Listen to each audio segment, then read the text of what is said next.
హైడ్రా పేదల ఇళ్ల జోలికొస్తే చూస్తూ ఊరుకోమన్న BJP MP Etela Rajender comments కి కౌంటర్ ఇచ్చారు ప్రభుత్వ విప్ ఆది శ్రీనివాస్. బీజేపీ పాలిత రాష్ట్రాల్లో అక్రమార్కుల ఇళ్లపై బుల్డోజర్లు వెళ్తే గొప్పగా చెప్పుకునే బీజేపీ అదే పని ఇక్కడ కాంగ్రెస్ ప్రభుత్వం చేస్తుంటే ఎందుకు వ్యతిరేకిస్తోందని ప్రశ్నించారు. ఏం చేసినావు? ఈ నల్లాలు కబ్జా అయితే ఏం చేసినావు? నాలాలు కబ్జా అయితే ఏం చేసినావు నువ్వు? చెరువులు కబ్జా అయితే ఏం చేసినావు నువ్వు? పేదలు ఇల్లు కట్టుకుంటుంటే ఏం చేసినావు నువ్వు? ఆనాడు ఎందుకో నీకు రాలేదు, ఇవాళ కూల కొడతా వాళ్ళకు ప్రత్యామ్నాయం అంటున్నావు. ఆనాడే కనుక నీకు దమ్ముంటే ఆనాడే ఈ పేదలకు నిజంగానే మీరు ఇల్లు కొనుక్కోలేరమ్మా, మీరు ఇక్కడ ఉండలేరమ్మా అని చెప్పి ఎందుకో ఇల్లు ఇవ్వలేకపోయినారు. కొన్ని లక్షల మంది తెలంగాణ బిడ్డలు పొట్ట చేత పట్టుకొని కనిపెంచిన అమ్మానాన్ని వదిలిపెట్టి కన్న బిడ్డలు వేసుకొని ఇక్కడికి వచ్చిండ్రు.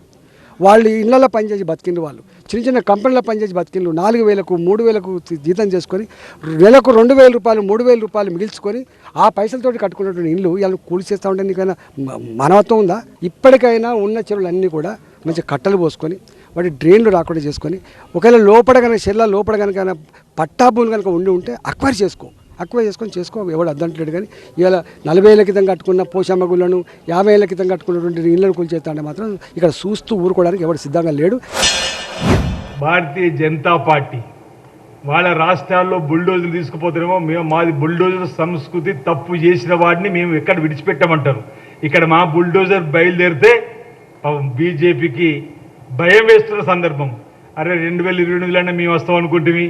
ఈరోజు రేవంత్ రెడ్డి గారి ముఖ్యమంత్రి పరిపాలనలో ప్రజలందరూ కూడా ఇక మమ్మల్ని ఎక్కడ చూసుకున్నారో చెప్పనేటువంటి వారు కూడా అంటే ఈర్ష అనేటువంటి భావన వచ్చే మాట మాట్లాడినట్టుగా మేము భావిస్తున్నాం. వారు చేస్తే ఒప్పు, మేము చేస్తే తప్ప. హైడ్రా చేసేటువంటి పనికి ఆ ప్రభుత్వంలో ఉన్నటువంటి ఒక ఎంపీ గారు స్వాగతించినట్టున్నారు. బుల్డోర్కి అడ్డం వస్తే తొక్కుకుంటూ ఉమ్మని అన్నట్టుగా కూడా చూసిలేదు పత్రికల్లో.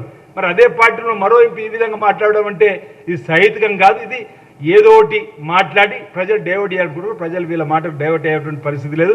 హైడ్రాను స్వాగతిస్తున్నారు. అందుకే అన్ని జిల్లాలకు రావాలని కోరుకుంటున్నారు. సగటు పౌరుడు సరే మీరు అన్నట్టుగా ఎవరైతే పేదలు ఉంటారో వారి కోసం కూడా ఈ ప్రభుత్వం ఆలోచిస్తుంది.